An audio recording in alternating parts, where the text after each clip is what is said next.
You want to save yourself some money? How about saving yourself 150 bucks? The sizing, the connection up here.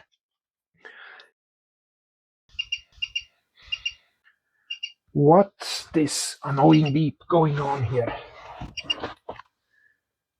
Oh boy, isn't this one of the most annoying sounds? Oh, it just stopped, but it went beep, beep, beep, beep. Oh, here we go again. Let's see if we can silence this first. There we go. And I think I see the problem already. Just going to swing this around, this UPS, and we'll see what's going on here. Yeah, I see it already blinking. Here we go. Hopefully it shows up on the camera. You see this battery load? Totally empty. That means the battery is as dead as dead can be. So let's get this figured out.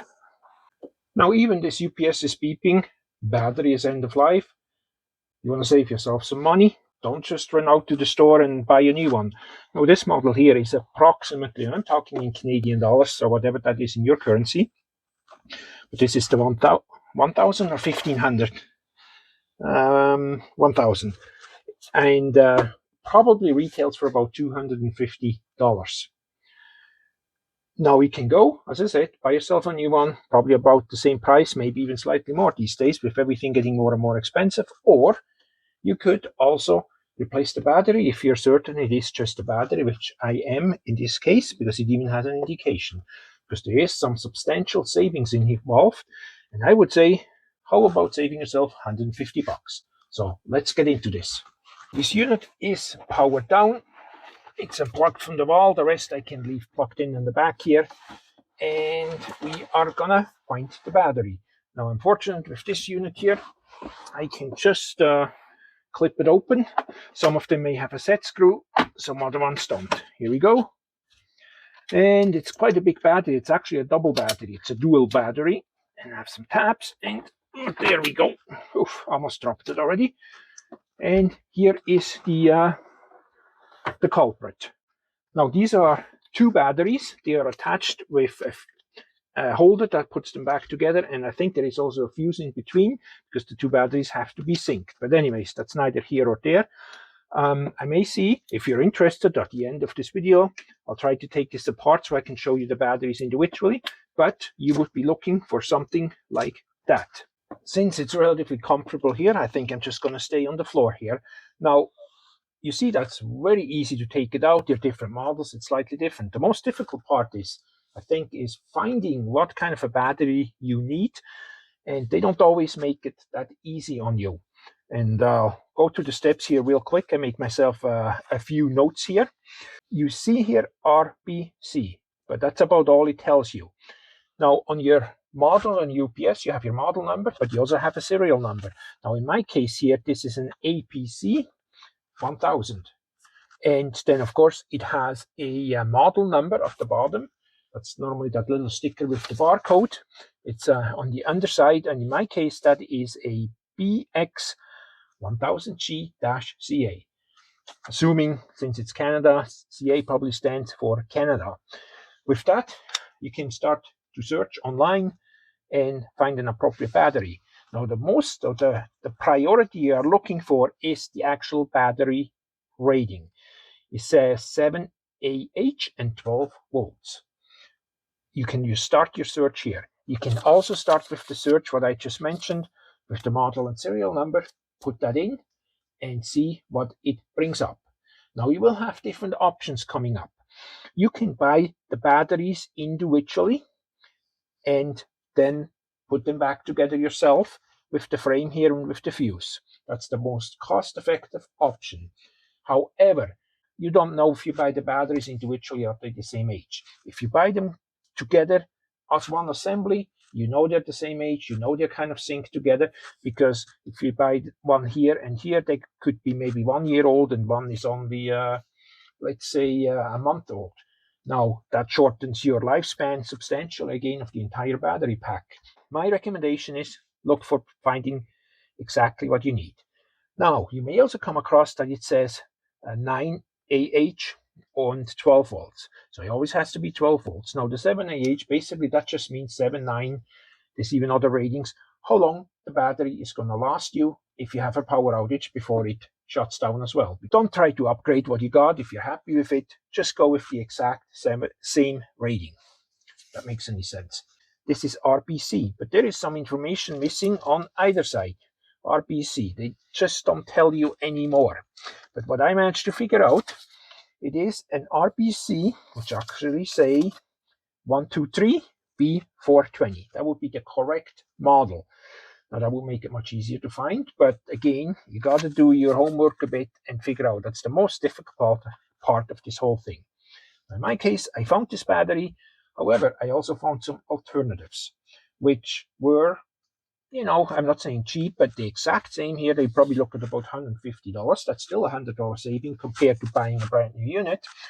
However, I found another one, identical ratings and everything, for around $100.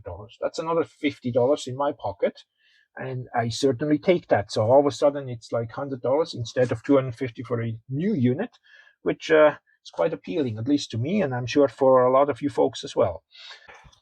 Here we have the new battery, and just to take it up front, no, I'm not sponsored, associated, any affiliate links or anything with UPS Battery Center.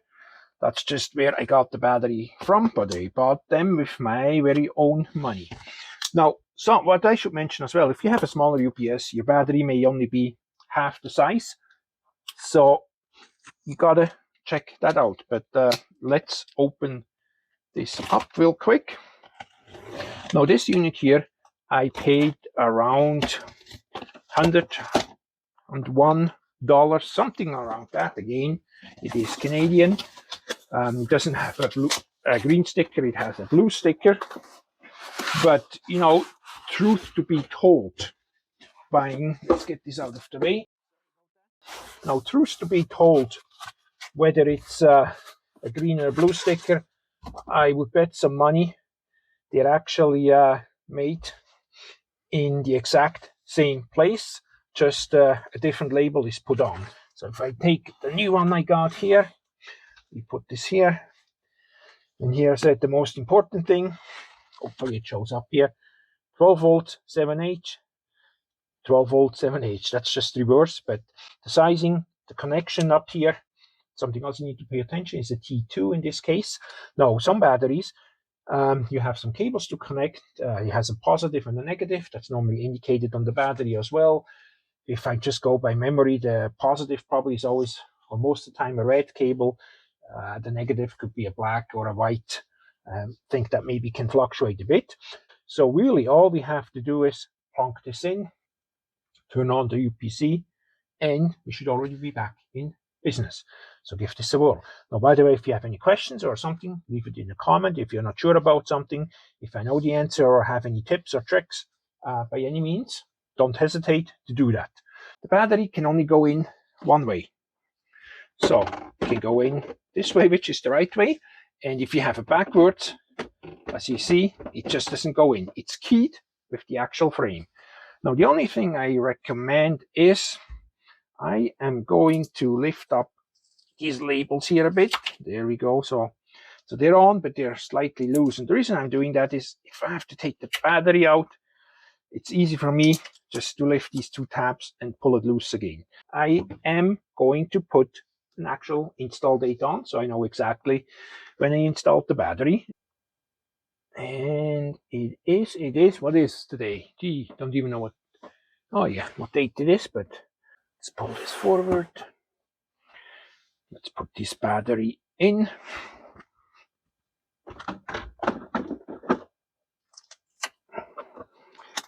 It also helps if you have these tabs loose. There we go. That's all solid in. You can lower it slowly so it just doesn't fall down. Then this again, I have no screws or anything, that just slides back on. Look at that, how easy that is. As I said, the most difficult part of this whole exercise is finding out what battery do I need. Now I got to turn this a little bit, hopefully you can see.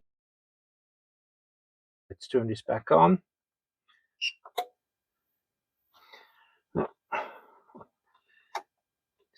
resetting. Let's see what's going on. Oh, there we go. Ha, look at that. It is estimated remaining time in minutes, 875 minutes. Well, that seems a little long, but first of all, let's disable the or enable the alarm again. And here, and I may bring you a bit closer in a minute, show you the difference. The battery is fully charged, it's pre-charged already.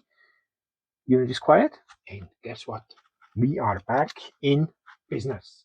Now, at the beginning of the video, I indicated if you're interested for some extra footage, also the job is done. See if we can take them apart. Just curious how they actually look. I'm not sure if it's possible. See if we can cut the label. Pure curiosity, has nothing to do with the repair. No, and it has nothing to do with the repair. It doesn't unless you buy the battery separately. All right, come on here. Maybe I can peel. Oh, look at that. Maybe I can peel this off. No. Oh, they're actually held together just by the tapes. Oh, look at that. I said this is just a curiosity thing now. As we completed the repair, but I'm always interested to see how things look and function. Now, first of all, here is the black. It's the negative on this side, and well, the cable is black too, but it's red here. That's the positive. And then here is the actual terminal, how it connects to the UPS. Now, some of them you use the cables, especially if you only have one battery that looks like that.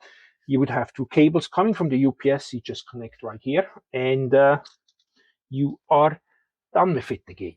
I think my curiosity is satisfied with this. Anyhow, if you're still with me and watch this extra bonus, thanks for watching, guys. I know it's a little bit of a home do-it-yourself, and you will find me again next week in another adventure. I'm not 100% sure what that is, if that's going to be a trip or a local show. But anyways, thanks a million. Don't forget to like, maybe click that subscribe button as well. Helps a lot. Spread the joy. See you next Wednesday again.